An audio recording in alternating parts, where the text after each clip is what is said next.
বহুল আলোচিত জুলাই জাতীয় সনদ বাস্তবায়নের আইনি ভিত্তি তৈরিতে নির্বাচনের দিনগুলি গণভোটের আয়োজনের প্রস্তাবে একমত বিএনপি। স্থায়ী কমিটি মনে করছে গণভোটে হ্যাঁ বা না যাই ফল আসুক, পরবর্তী সংসদে সেই সিদ্ধান্তের ভিত্তিতে সনদ বাস্তবায়ন করবে। রাজধানীর গুলশানে বিএনপি চেয়ারপারসনের কার্যালয়ে অনুষ্ঠিত স্থায়ী কমিটি বৈঠকে এই সিদ্ধান্ত নেওয়া হয়। বৈঠকে লন্ডন থেকে ভার্চুয়ালি যুক্ত ছিলেন দলীয় ভারপ্রাপ্ত চেয়ারম্যান তারেক রহমান।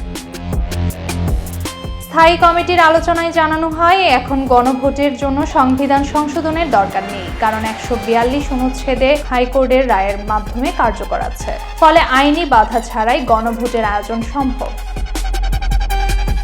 কমিটির সদস্যদের মতে জুলাই সনদ বাস্তবায়নে আইনি ভিত্তির জন্য গণভোটের যে আলোচনা বা প্রস্তাব এসেছে সেটি যৌক্তিক। সরকার চাইলে অধ্যাদেশ জারি করে বা আরপিও সংশোধন করে নির্বাচন কমিশনকে একই দিনে ভোট ও গণভোট আয়োজনের ক্ষমতা দিতে পারে।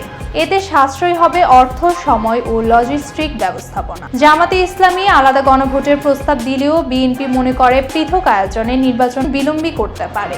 একই দিনে দুই ব্যালটে জনগণ বিভ্রান্ত হবে না, কারণ তারা স্থায়ী নির্বাচনে একাধিক ব্যালটে ভোট দিতে অভ্যস্ত।